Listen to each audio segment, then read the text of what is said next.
Eu costumo falar, eu tenho participado de atividades focadas no aspecto científico de espiritualidade e saúde desde 2011, mas eu costumo fazer outras falas que já foram feitas aqui nesse nosso evento.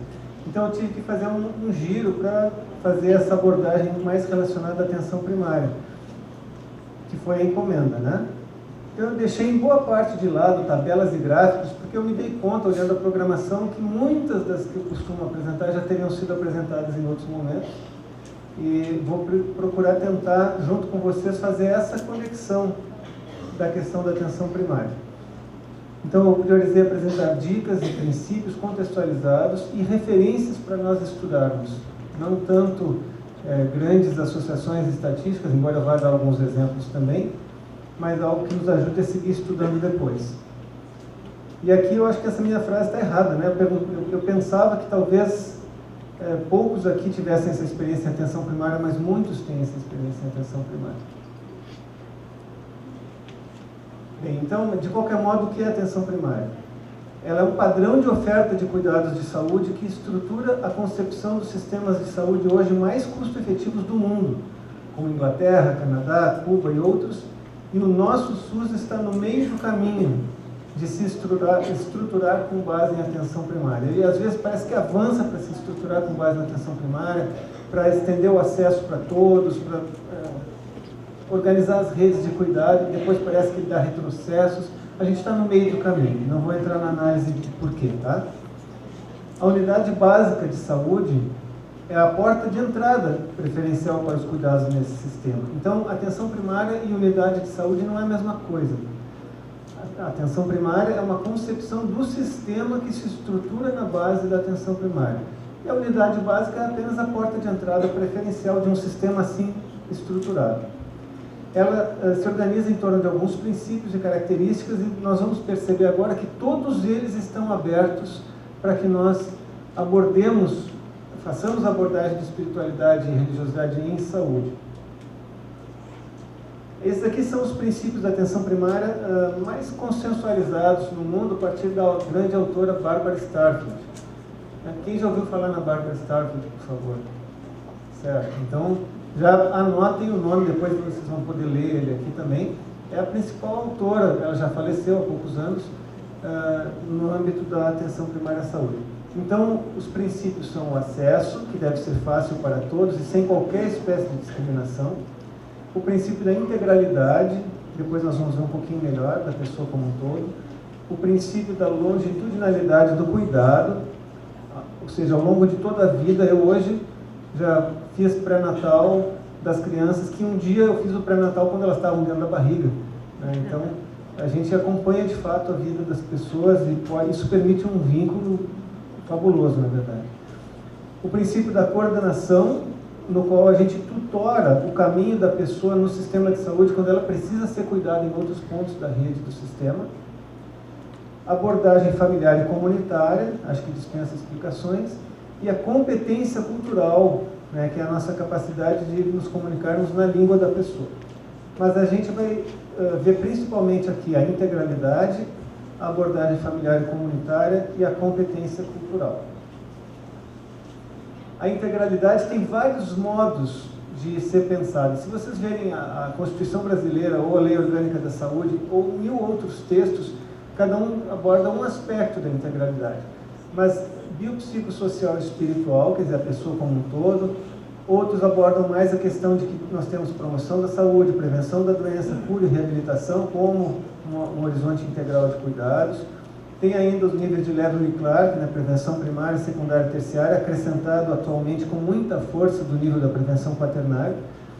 E o fato de ser tanto terapêuticas de foco individual como coletivo. E nós podemos certamente incorporar todas essas dimensões da abordagem de espiritualidade e saúde. Familiar e comunitária.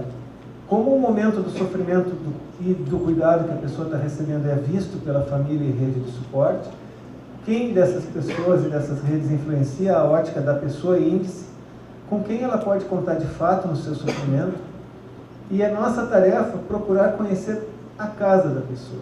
Ao longo do tempo, em algum momento, quando é possível, conhecer a casa. Lá a gente vai ver muita coisa que tu não precisa nem perguntar mais nada daí.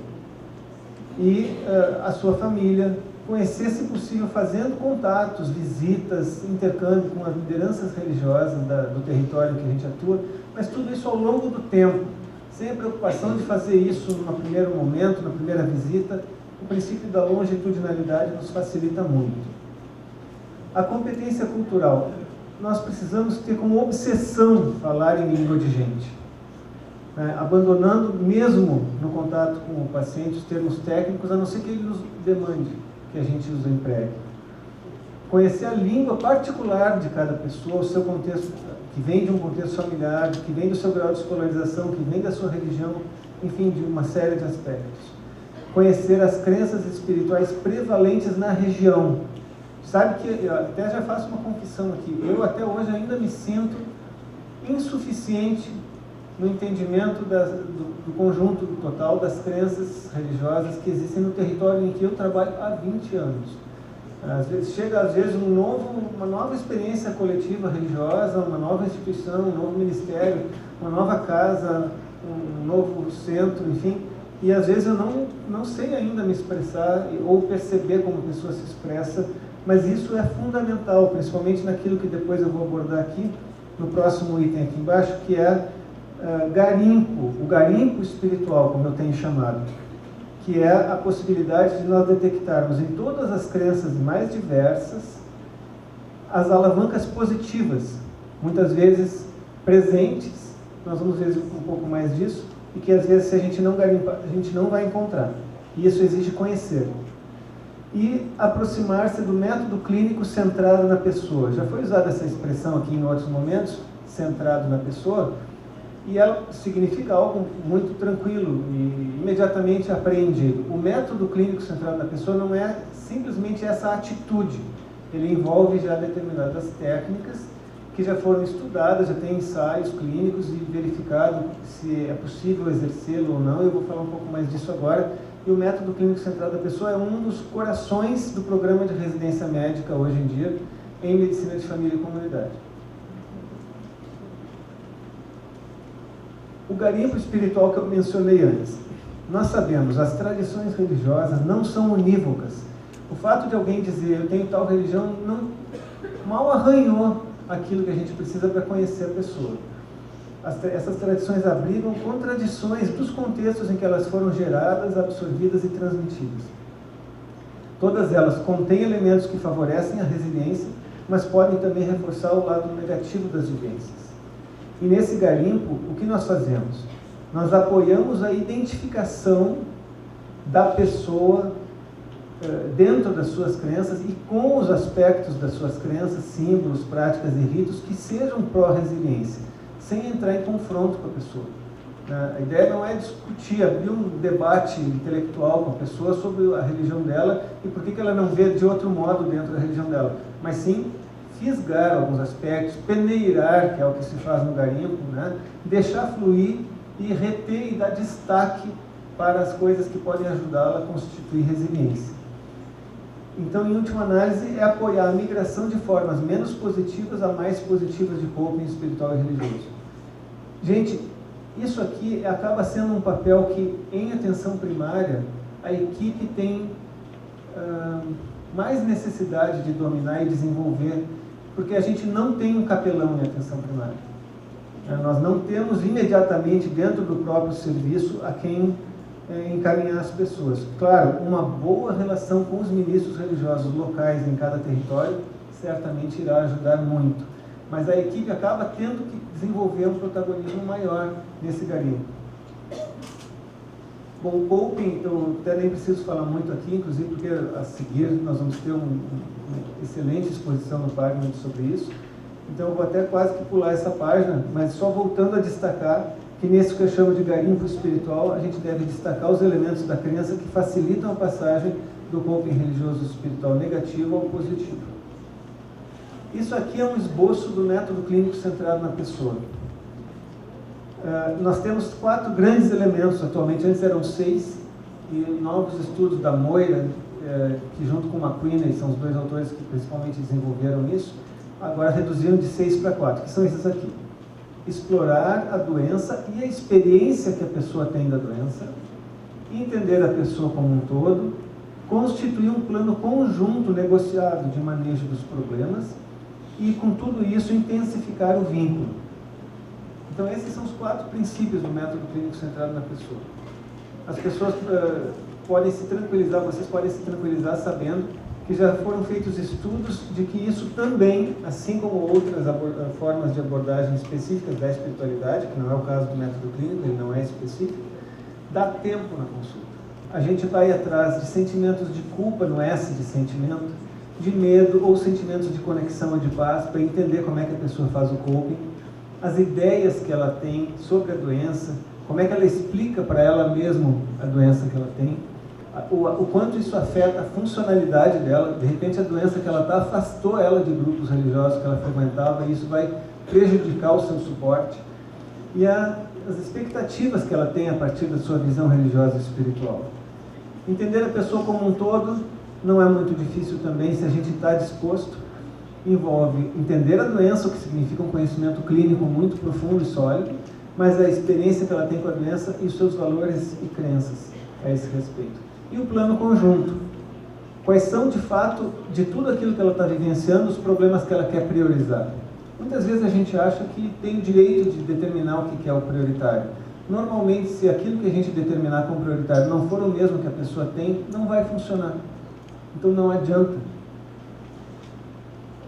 Determinar os objetivos do tratamento junto com a pessoa, inclusive no tempo, e qual o papel que ela quer que a gente desempenhe e que a gente propõe que ela desempenhe frente a esses cuidados. Isso tudo vai intensificar o vínculo. E nós, então, estamos disponíveis para aprender novas ferramentas que nos ajudem no trabalho de atenção primária, a abordagem de espiritualidade e religiosidade. Eu vou sugerir referências sobre todos os itens que eu abordei aqui. Bom, principalmente esse aqui, sobre tudo que diz respeito à atenção primária, porque é um link que contém o principal dos estudos da Barbara Starfield. Referências ainda para a atenção primária, para o princípio da integralidade.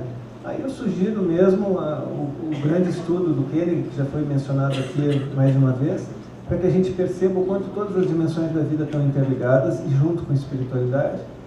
Sobre a orientação comunitária, que é um dos princípios da atenção primária, sugiro que a gente conheça como o aspecto de frequência ao culto é muito importante para as pessoas, porque ele é muito determinante de vários desfechos positivos. Já foi apresentado estudo sobre isso hoje mesmo. Sobre coping, que eu também não preciso me estender, mas eu só quero sugerir que aqui tem um estudo em português, publicado no Cielo, de acesso gratuito, que é um resumão muito bom, na minha opinião, para quem ainda não teve uma leitura inicial sobre isso. E aqui, um dos estudos do Pargament que eu estou sugerindo, que permite que a gente aprofunde um pouco mais como os métodos diferentes de coping religioso são preditores dos desfechos, principalmente em pessoas mais idosas. Sobre o método clínico centrado na pessoa, eu sugiro essa tese de doutorado de um colega meu, outro médico de família do Serviço de Saúde Comunitária, que é o Rodrigo Capri, mas também aqui uma contribuição do próprio Pargament sobre o quanto a gente precisa de fato conhecer a pessoa como um todo e precisa fazer surgir essas questões. Se ela tem um conflito espiritual, a gente precisa fazer surgir isso para poder abordar, porque isso é determinante inclusive de desfechos duros como mortalidade. Mais referências sobre o método clínico centrado na pessoa. Aqui sobre o plano comum eu trago 3 referências para vocês. Vocês podem perceber os temas tratados nesses estudos aqui. Um sobre decisões a respeito do cuidado de câncer, outro sobre decisões em pacientes HIV positivo, outro sobre controvérsias clínicas que dizem respeito a problemas éticos. Então todos esses problemas aqui são problemas que, se a gente não garimpar, se a gente não abrir para que a pessoa se expresse, nós não vamos poder constituir um plano comum, porque são os meus valores e os valores da pessoa que precisam aparecer, os meus a serviço da própria pessoa e não a serviço de mim mesmo, né? Para que a gente possa negociar o plano comum. E se ele não for bem negociado, dificilmente ele será seguido. E aqui eu vou trazer a seguir poucos exemplos, que eu não vou nem ler essa lista antes, mas para vocês verem outras formas em que no tratamento a gente pode contar com recursos de espiritualidade e saúde.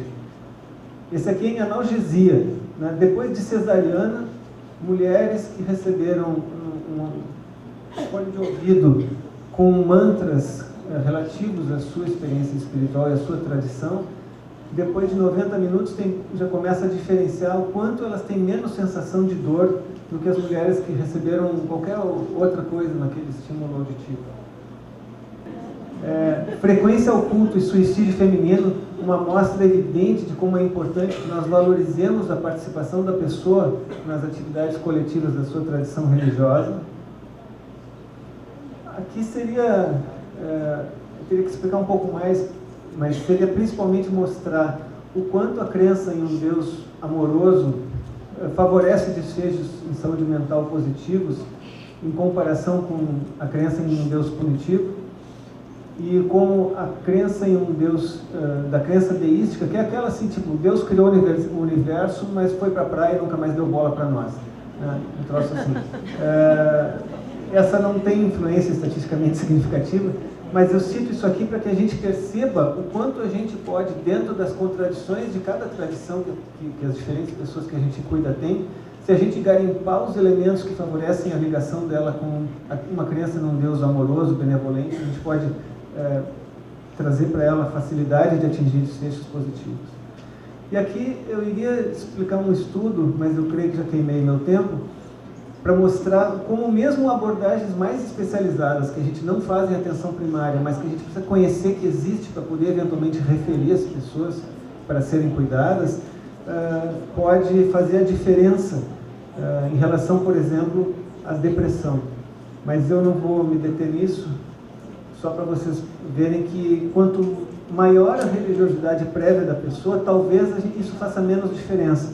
Mas em pessoas com uma religiosidade prévia menor, uma abordagem, por exemplo, de terapia cognitivo-comportamental, como é a desse estudo, que leve em conta os aspectos religiosos da pessoa, pode favorecer muito que ela desenvolva mais experiências espirituais diárias, o que, por sua vez, está relacionado com menores sintomas de depressão. Aqui é uma coisa muito interessante, se desse tempo da gente conversar bastante até, que é como as pessoas evitam, elas negam alguns dos seus conflitos espirituais. Elas vivenciam conflitos espirituais, tipo achar que Deus a está punindo, tipo outras coisas assim, e no entanto, elas não falam sobre isso, e isso prejudica a sua saúde mental e mesmo a sua saúde física. Então, o nosso papel é de simplesmente abrir. Vocês têm algum sofrimento relacionado à sua tradição espiritual, à sua vivência religiosa, né? E se ela conseguir falar isso, bem, ela já pode se colocar mais bem posicionada para ter desfechos positivos. Para seguir estudando também, já vou mencionar os mesmos livros que já foram falados antes. Esse aqui eu acho que eu não vi ser recomendado aqui, que é um livro também do grupo do Koenig, justamente para se estudar e se desenvolver mais metodologias de pesquisa específicas para a questão de espiritualidade, religiosidade e saúde. E aqui o site da Universidade de Duke, do grupo do Koenig, que eu vou dar essa sugestão.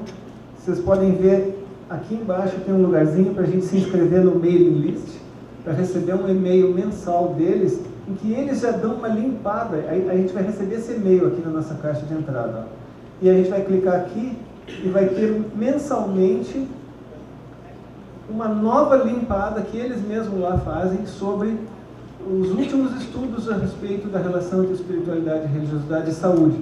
Eu procuro revisar isso todos os meses, ou às vezes acumulo um pouquinho e acabo revisando com um pouco de atraso.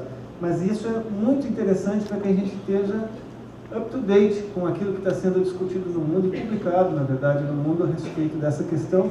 Então eu recomendo que quem quiser se inscreva para receber esse e-mail mensal e ter acesso a uma revisão desses estudos. Aqui é o último slide, tá? As minhas dicas são: Abordagem centrada na pessoa, não no profissional e suas crenças. Abrir espaço sempre, proselitismo jamais.